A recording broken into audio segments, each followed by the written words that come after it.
Hi guys, welcome to Class Rock Country Music Facts and Trivia. Appreciate you stopping by. Today's video is on Van Halen and how David Lee Roth's road rules, Eddie Van Halen didn't like them.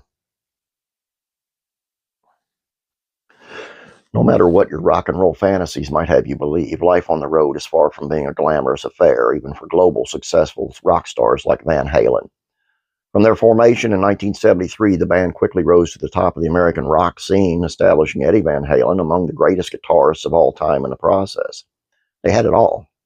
Quality songwriting, commercial success, thousands of adoring fans.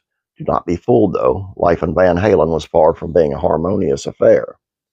Although Eddie Van Halen was, as the band name suggests, the star of the show, that did not mean he necessarily called the shots within Van Halen camp. In fact, it was lead vocalist David Lee Roth who made many of the decisions during the early days of the group. Inevitably, this led to various arguments, disagreements, and ego clashes within the band. Admittedly, this infighting and ego battle made for some truly groundbreaking compositions by the group, although it was never going to last forever. Tensions between Eddie Van Halen and David Lee Roth reached a boiling point during the production of the band's fourth studio album, Fair Warning, in 1981. Roth was convinced that the band should stick to commercial, viable, pop-centric rock tracks, while Van Halen himself yearned for something a little darker and a little more experimental. As a result of these disagreements, Fair Warning itself was far from being Van Halen's most convincing record, and it largely signaled the beginning of the end of Roth's time with the band. Eventually, Roth left the group in 1985 after years of not seeing eye to eye with Eddie Van Halen.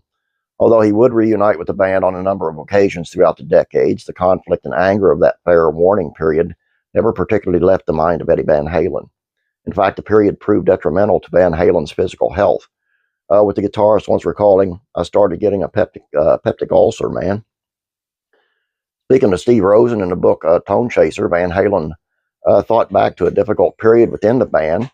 2 years ago, or no, it was a little over 4 years ago during Fair Warning when I met Valerie and the shit that David Lee Roth gave me. Seemingly, Roth had certain rules for the rest of the band to follow while on the road, and these did not go down well with Van Halen. "Hey, tell your old lady, man," Van Halen recalled, imitating Roth's commands.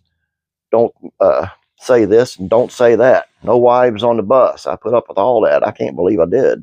These rules do seem fairly strange for the band, as having their wives on the bus might just have helped cool the rapidly rising tensions between the guitarist and singer.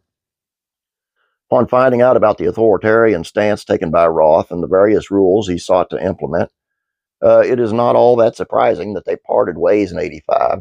After over a decade in the same group, each attempting to have their voices heard, the period around Fair Warning album seemed too much to handle for both Roth and Van Halen. It's not clear how much more relaxed Van Halen became following the departure of Roth, who was then replaced by Sammy Hagar.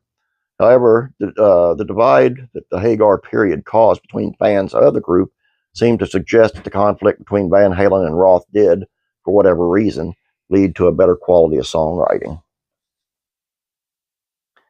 And there you go, one of my favorite bands, Van Halen, if you haven't noticed. I just thought, and they're very curious, the behind-the-scenes stuff. I always kind of wondered who was right and who was wrong, because there's never a true outcome in anything never written. It seems like Van Halen always had issues with anybody who was singing in the band. He had issues with Hagar for a while, and it seems, I don't know. Maybe it was the drug and alcohol use. I have no idea.